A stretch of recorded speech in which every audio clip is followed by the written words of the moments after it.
Pričali smo jutros o onome što se dešava u Beogradu. Otvoren je i juče sajam turizma koji je okupio više od 1100 izlagača iz 55 zemalja. O destinacijama za koje vlada najveće interesovanje posetilaca razgovaramo sa Aleksandrom Jovanovićem iz Viva Travela. Dobro jutro, dobrodošli. Dobro jutro, hvala na pozivu. Jel možete već neke prve utiske da nam date sa sajma?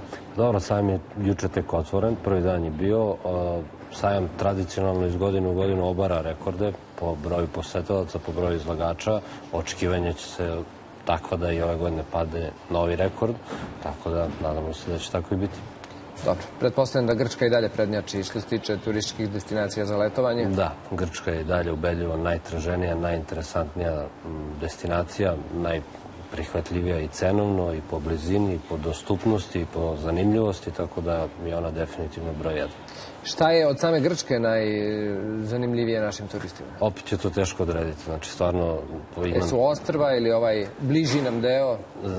Ima po nešto za svaki džep. Ostrva su tradicionalno aktualna, naravno tamo se ide uglavnom avionom, bliži deo opet ima svoju tradicionalnu publiku, tako da mislim da smo mi iz Srbije pokrili bukvalno svaki deo Grčke koji je iole turistički atraktivan, posećen je od strane Srba. Jel ima nekih novina? Koje su to destinacije koje se otvaraju, a koje su zanimljive našim turistima, našem džepu? Šta je to što će možda u narednom periodu biti te najtraženije destinacije? Jer znamo da u poslednje vreme šta se dešavalo i da su se turisti naglo od Tunisa, Egipta, pa sad sve više i od Turske, da se okreću nekim novim destinacijama. Tako je, to i mi iz ove turističke branše očekujemo, da jedan deo publike koji je prethodnih godina letovao u zemljama koje ste pomenuli pređe ove godine u Grčku. Pa šta bi moglo da bude novo? Ne mogu kažem da je ništa potpuno novo, jer je Grčka nama već dobro poznata i dobro istražena. Možemo da kažemo da u poslednjih nekoliko godina jonski deo Grčke postaje sve interesantniji, pre svega zbog infrastrukture. Uradili su taj fenomenalan autoput, tako da je to sad dostupnije, bliže, brže se stiže i tako dalje. Opet ostrva, naravno tamo se ide avionima, oni imaju višegodišnju stalnu klijentelu. Sve je to na neki način već poznato na ovom tržištu. Ne mogu kažem da može nešto toliko novo da bude, ali ljudi koji su prethodnih godina letovali na jednoj regiji ili u jednoj oblasti prelaze sledeće godine u sledeću i tako da. Dobro, da li se još uvek aranžmani rezervišu po first minute ponudama? Da. Naravno, ja bih savjetovao svima koji su iole u mogućnosti da dođu na sajam turizma da iskoriste te popuste za rane uplate, pogotovo zato što u poslednjih već nekoliko godina da biste iskoristili popust za rani popust ne morate da izvršite kompletnu uplatu, kao što je to ranije bilo, već je dovoljno rezervacija, sad u zavisnosti od agencije, oko 30% recimo, i dobijete aranžman po mnogo povoljnijim uslovima. Dajte mi neki primjer, šta sad to ima zanimljivo za male pare?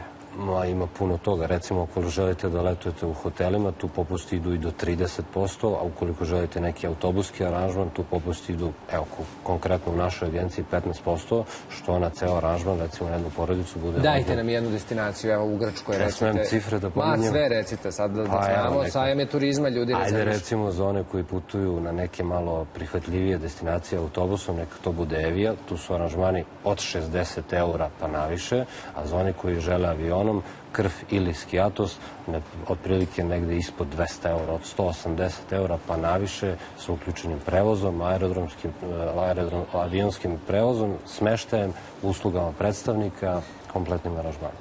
Šta je sa metropolama evropskim? Šta je tu najzanimljivije? Gde se najviše ide? Pa evo, ja bih hteo da kažem ono što je novo u ponudi naše agencije. Prvi put ove godine radimo taj kombinovani autobuski i avionski prevoz. Znači, jedno putovanje na koje odlazite autobusom, a vraćate se avionom, ili odlazite avionom, a vraćate se autobusom.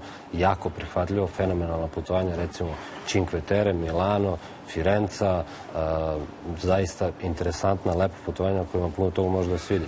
Pored toga, svi ovi gradovi koji su već dobro poznati su u našoj ponudi. Do 1. aprila neverovatno niske cene. Pozivam ljude da posete ili na sajmu ili da posete našu internet prezentaciju. Nakon 1. aprila, naravno malo više, jer počinje ta visoka sezona, ali još uvek jako prihvatljivo.